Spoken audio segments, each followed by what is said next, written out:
we are back here for the last demo that we have at E3 2011, and it's a good one, ladies and gentlemen. I hope you're excited because we have Tomb Raider in the house. Can I say that? Yes, you certainly have Tomb Raider in the house. We also have the global brand director for Crystal Dynamics, and I should say Tomb Raider and Crystal Dynamics, our good friend Carl Stewart, and we also have Brian Horton, senior art director, working on the project as well. How you guys doing? Welcome to the stage. We're very good. Thank you very much for having us. Now, it's an especially very special demo that you have because why? You want to tell them at home?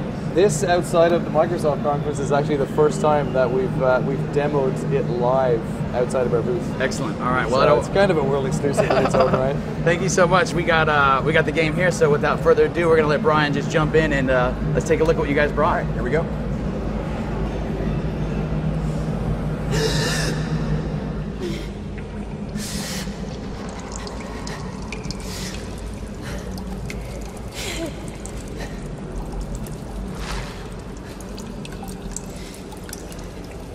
Oh, gotta get out of this.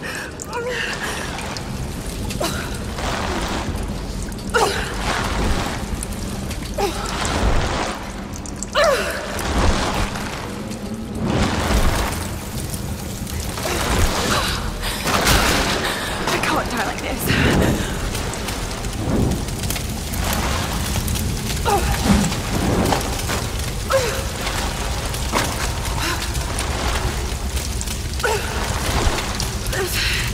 It's gonna hurt.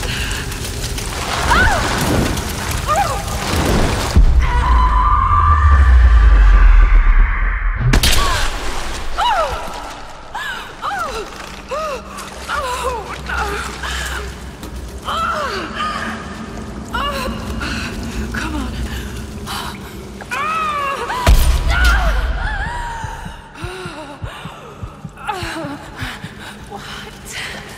What is this place?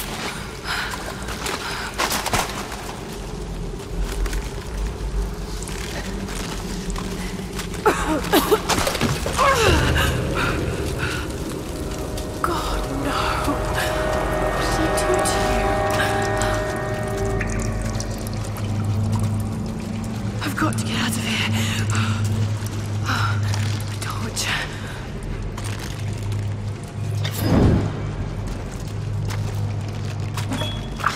That was loud.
Need to find a way out.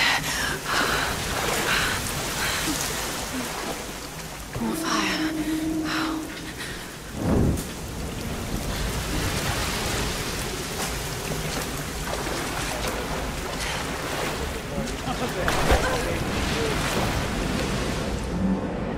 gorgeous game. Thank you. Thank you so much.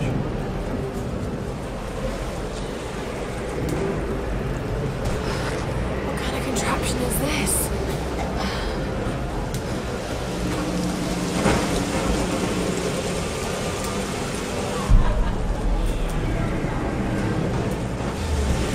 What is that? We saw Brian doing that. So basically, survival instinct. It's a way to teach the player all the way through about sort of touch points in the world, things that you learn. It's about character growth. So that smart, resourceful Lara, the sort of the pillars of the game is kind of you becoming the forged hero that we want you to be as Lara Croft. But you have to grow into that and understand how the world operates. And the section that you're showing us right here, how far into the game would you say this This is actually the opening. So this is the opening of the game. This is the first sort of challenge that you put through to try and survive this situation.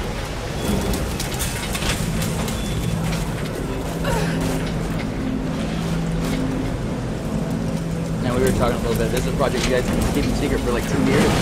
Yeah, we've been about 2.5 years. We've been working away, and we announced it back in December. Is that Game Informer cover? That was a Game Informer cover, and then since then we've been showing obviously select partners in lead up to E3 to try and make sure that we sort of ground the story and make sure that people understand exactly what we're trying to do with the franchise. Something, man, it's something different, huh? Like, it's, yeah, I mean, the game speaks for itself. It's super awesome. Thank you. The team at Crystal Dynamics have been working their asses off to get it to this point, so we're very proud of the guys.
Who are those dudes? We can't tell you about them just yet. Yeah, this is part of the next phase of communication. We'll show you who these scavengers are.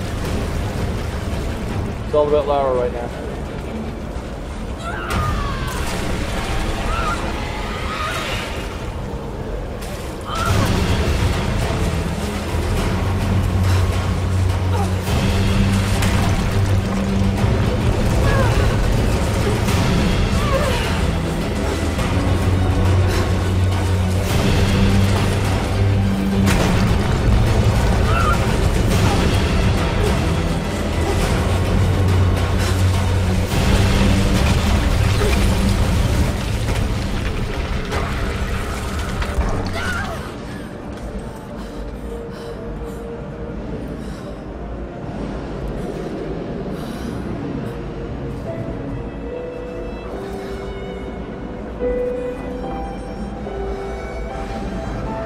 That is something else.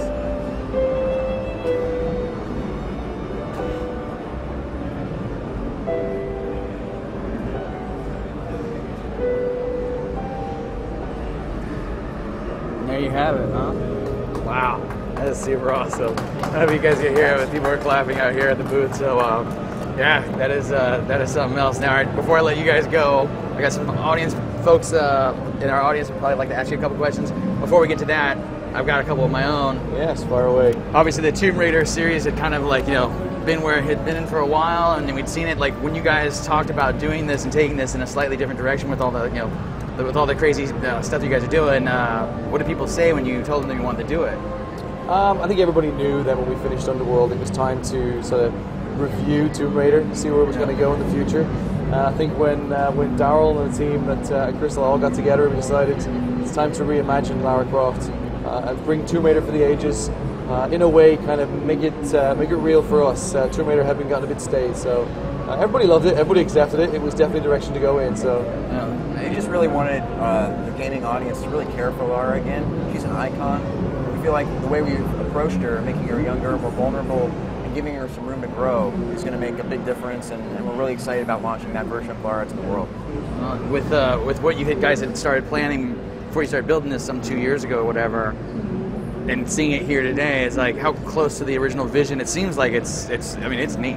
everything changes. You start with some great ideas, some vision, then you start to tailor that. So I would say over that period of time, it's changed very little. There's maybe a couple of things that have been taken out, which just were things that make sense. Every developer goes through that process where you just feel like it kind of dilutes the experience you're trying to unfold. So we're not too far from the reimagining that we imagined back then. All right, so we're going to take a crack at some of these questions from the audience, if you don't mind. And I know you guys aren't shared a whole lot yet. All you said is mostly about Lara, so by all means, tell me what you can and let me know what you can't. So for Hard Launch from Houston wants to know, will there be open environments we can explore? So obviously the stuff we see here, it's pretty straightforward, kind of where you're going. Do we get to areas that we're going to look through? Yeah, we've been shown behind closed doors, one of our new hub areas. And one of our goals is to create these sort of non-linear spaces, and with our new sort of dynamics about how Lara can move around these spaces, it allows you to feel like you're actually being an adventurer that Lara Croft should be. So these spaces are critical to the game, critical to the story. They'll be placed all around the island, and they're kind of a big change for the franchise. In the past, we've been very linear. We've been very sort of binary, jumping from ledge to ledge. Now the system we put in place allows you to have freedom, control to move around and really explore. Fantastic. One of the keys to Laura's adventures in the past, obviously, have been dual wielding sometimes pistols. Chris Strebler out of Charlotte, North Carolina, wants to know how do you guys basically handle the combat scheme in the new Tomb Raider? So it's a bit early for us to be showing combat because obviously we're trying to introduce this character arc, this young girl who's landed on this island and had to deal with her first situation, and it would kind of extract you from the situation to say, here's a gun, go fight. So I think that will all come. There's a time and place for it, but we're being extremely competitive when it comes to combat for Tomb Raider. And before I let you go, I'm going to ask you a couple more questions here. From Finland, we got somebody asking about the different platforms you guys are going to release it on. Obviously, we've seen it on the Xbox 360 right here. What else you guys got cooking? We're going to have PlayStation 3 and Xbox 360, PS3. Yeah, they're the three main ones. The three main ones. The QuickTime events, Drummer out of Wisconsin wants to know, are there a lot of QuickTime events? Are there any RPG elements we see her progress in terms of her abilities and everything as you go through the game? Yeah, character progression has a lot. It's one of our big goals on the project.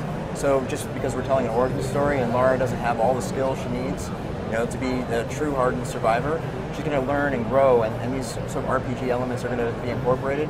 But as far as weapon progression, we really wanted to start her off with nothing and have her survive just from her wits and her inner strength.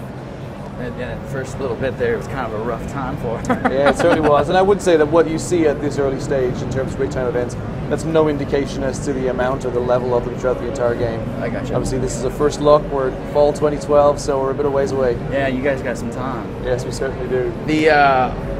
I'm totally going to let you guys off the hook at this point because these questions are they go on forever. And I know that, I know you guys are keeping a lot of stuff secret. So I will take well enough and say thank you so much for coming by and showing the game off. Thank you very much. Really do appreciate it, Carl. Thank you so much, Brian. The game was fantastic. Thank you. And with that, ladies and gentlemen, that is our Gamespot E3 2011 stage show. We hope you enjoyed it. We had a ton of fun bringing it to you, and there's still a couple of backpack guys running around here that you're going to be able to watch for a little bit longer. Probably start seeing us tear up this booth and do all kinds of crazy stuff. Are you guys out of here now? We have maybe 5 or 6 things left to do. We're on our 9 o'clock flight back to San Francisco. Excellent. Well, I will let you guys get started on it. Again, thanks you all for watching. We'll see you next time here at Gamespot.